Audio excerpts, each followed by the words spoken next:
अचानक क्या आपका मन करता है खूब चिल्लाने का, सिर में दर्द होता है, धूप में जाते ही आँख मिचमिचाने लग जाती है।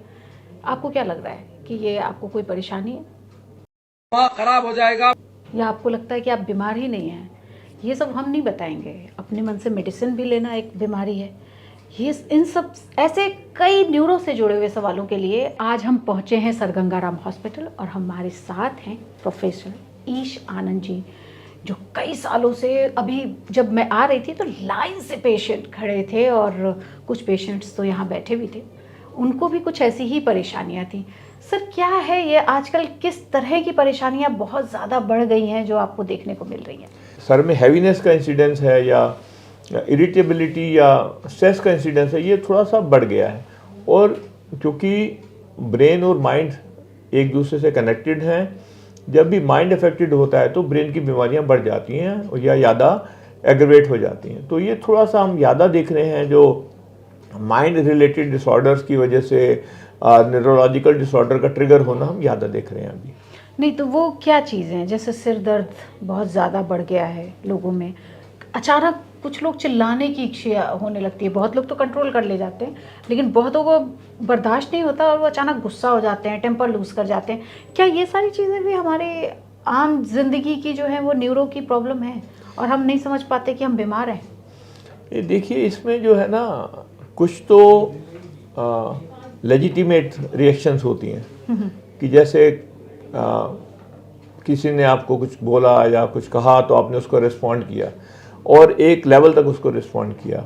और कई बार होता है कि कुछ लोग अपना टेम्पर लूज़ कर देते हैं, मतलब बहुत ज़्यादा बात करते हैं, ज़्यादा बोलने लगते हैं, वो फिर एबनॉर्मल हो जाता है। तो जो भी चीज़ है वो एक कंट्रोल में रहती है तो वो उसको हम नॉर्मल बोलते हैं, पर बिना किसी वजह के या बहुत ज़्यादा एग्रेशन दिखाना वो हम उसको एबनॉर्मल बोलते हैं। अल्जाइमर है या पार्किंसन है, इस तरह की डिजीज़ेस तो आप आम लोग पहचानने लग गए हैं कि हाथ हिलने लग गया या भूलने की बीमारी हो गई। ये सारी चीज़ें न्यूरो से जुड़ी हुई हैं।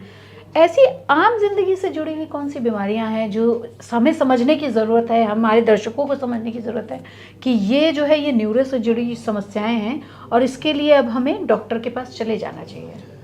देखिए, इसमें जो एक जो प्रॉब्लम जो हम बहुत देखते हैं वो क्योंकि हाइपरटेंशन बढ़ता जा रहा है, शुगर बढ़ती जा रही है, लाइफस्टाइल ख़राब है, तो हम देखते हैं वो स्ट्रोक का है। अब स्ट्रोक में देखिए, किसी को चेस्ट में पेन होती है तो वो भाग के जाता है, ईसीजी कराता है। और किसी का मान लीजिए रात को 2 बजे आपकी नींद खुली और आपका हाथ सुनना है या आपका फेस पे नमनस आ रही है, तो आप एक गिलास पानी पी के फिर सो जाते हैं कि सुबह तक ठीक हो जाएगी। और वो अब जो गोल्डन विंडो है वो आप उसको मिस कर देते हैं। तो ये अवेयरनेस होना बहुत ज़रूरी है जनरल पब्लिक में कि भी किसी भी तरह की नमनेस या स्लरिंग हो जाए या नज़र में कमजोरी आ जाए या आपका बैलेंस ख़राब हो रहा है या आप रात को उठ के बाथरूम तक जा रहे हैं, आपसे चला नहीं जा रहा है, तो उसके लिए आपको इमीडिएटली हॉस्पिटल जाना है। ये एक ब्रेन अटैक या स्ट्रोक हो सकता है और जिसमें कि पहले 4-4.5 घंटे के अंदर जो पेशेंट क्वालिफाई करते हैं उसमें इंजेक्शन लगाने से फ़ायदा हो सकता है। तो ये सबसे इम्पॉर्टेंट चीज़ मैं कन्वे करना चाहता हूँ अपने व्यूअर्स को। बहुत बार ऐसा महसूस होता है रात में कि आपके हाथ ऐसे अकड़ गए हैं और फिर बहुत देर तक आप पैर स्थिर नहीं रख पा रहे। क्या ये सारी चीज़ें भी न्यूरो से जुड़ी हुई हैं या ये विटामिन्स की कमी या टेंशन, इस तरह की चीज़ें हैं? देखिए, जो विटामिन की कमी भी आएगी या स्ट्रेस भी आएगी, वो अल्टीमेटली तो नर्वस सिस्टम को ही अफेक्ट करेगी। अब जो हाथ का माने तो एक बीमारी होती है जिसको बोलते हैं कार्पल टनल सिंड्रोम, जिसमें कि ये मीडियन नर्व होती है, वो दब जाती है हाथ में तो हाथ सुन्न हो जाता है। रात में आप झंझनाते हैं तो हिलाते हैं तो हाथ ठीक हो जाता है। और उसी तरह से जो पैरों की बोल रहे हैं आप, एक बीमारी होती है जिसको बोलते हैं रेस्टलेस लेग सिंड्रोम। अच्छा। जिसमें कि आदमी रात को सोने के समय पाँव पटकेगा या उसका मन करेगा इसको कोई पाँव को दबा दे, या फिर वो सोएगा, लेटेगा, नींद नहीं आएगी, वो थोड़ा चल के जाएगा, फिर वो वापस आ जाएगा। तो ये रेस्टलेस लेग सिंड्रोम होती है। तो ये अल्टीमेटली तो देखिए नर्वस सिस्टम के थ्रू ही बीमारियां की जो सिम्टम्स हैं वो नर्वस सिस्टम के थ्रू ही आप एक्सप्लेन करते हैं। तो ये इस तरह के पेशेंट्स आपके पास आ रहे हैं क्या कि मुझे ये हो रहा है, मुझे रात में नमनेस हो जा रही है? क्या ये लोगों की बढ़ी है? जैसे अभी एक पेशेंट बैठी हुई थी जिनका कह रही थी कि धूप में जाते हैं तो चमकता है, चलने में बैलेंस नहीं बनता, इस तरह की चीज़ें?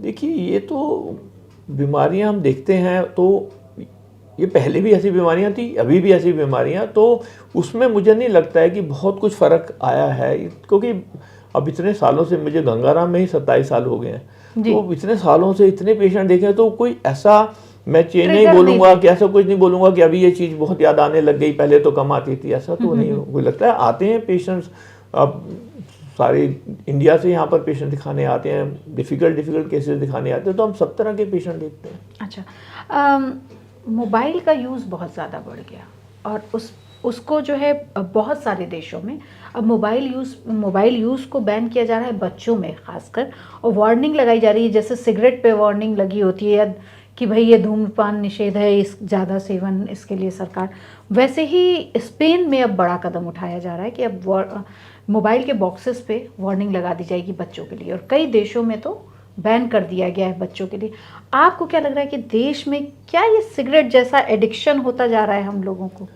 सोशल मीडिया पे लगे हैं, कोई वीडियो बना के भेज रहे हैं, या कोई वीडियो इस तरह के देख रहे हैं जिसमें कि बहुत ज़्यादा उसमें कोई सेंस नहीं है, जिसमें कि बहुत ज़्यादा कोई मैसेज नहीं है। अब इस तरह की चीज़ें जब आप करेंगे तो डेफिनेटली माइंड में डलनेस आएगी।